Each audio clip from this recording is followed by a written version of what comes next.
I met and fell deeply in love with a woman who had been married once before. We dated for just over a year before I got down on one knee and proposed. To my delight, she said yes.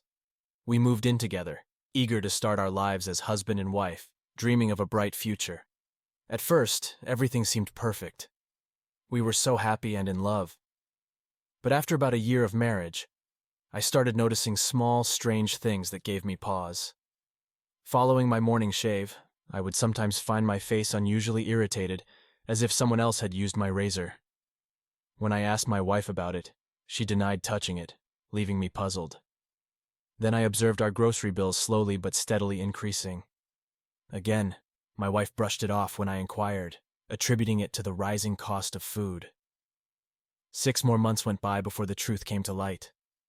Our neighbors, perhaps taking pity on me, informed me that while I toiled away at work from morning till night, my wife was entertaining male company at our home. Shocked and hurt, I confronted her. She admitted her ex-husband would visit, but insisted it was purely platonic, just conversations and the occasional meal shared between old friends. I was livid. Did she really expect me to believe their relationship was so innocent? That he just happened to use my razor, take baths at our place, and nap in our marital bed after lunch, all without my knowledge? I couldn't help the sarcasm and suspicion that crept into my voice, which offended her. She claimed she only hid his visits out of fear that I would misinterpret the situation. Pointedly, I asked how she would feel if I started bringing my ex-girlfriend around for friendly visits. Of course, she admitted she would hate that. I laid down an ultimatum. Her ex-husband had to disappear from our lives completely, or I would walk away from our marriage. She agreed, and the neighbors confirmed he stopped coming around after that. A year passed, and my wife and I took a beautiful vacation to the beach. A month after we returned, she shared the incredibly joyous news that she was pregnant. I was absolutely over the moon.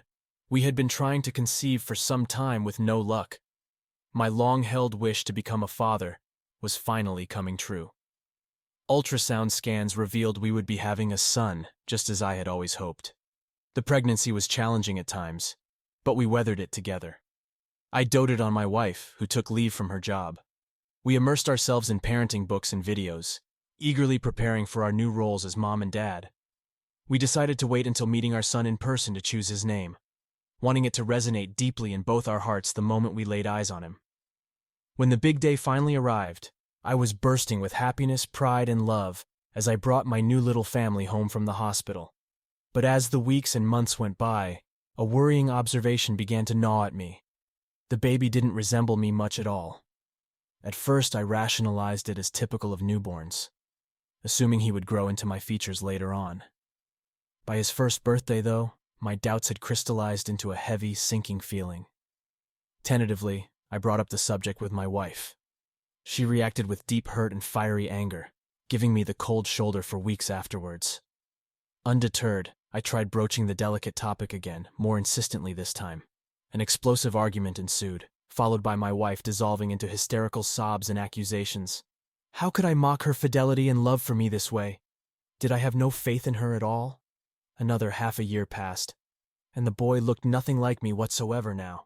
Not a single feature or mannerism reflected back at me. Quietly, I arranged for a paternity test, an expense I felt I had no choice but to incur given the circumstances. The results that came back shocked me to my very core.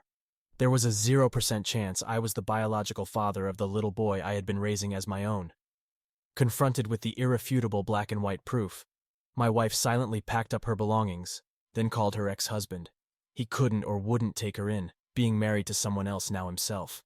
So with the child, she moved back to her mother's house. That's the last I heard from them. Whether the biological father sees them or pays any child support, I don't know, and honestly don't care to. My heart was shattered into a million pieces. But I share this painful story as a warning to others. If a woman has an ex-husband, he needs to be cut out of her life immediately and completely when entering into a new marriage. The past needs to stay firmly in the past, no matter how amicable the exes claim their relationship to be. Failing to enforce those boundaries can erode and ultimately destroy the trust and sanctity of the new union, as it tragically did for mine. I learned that lesson the hardest way possible.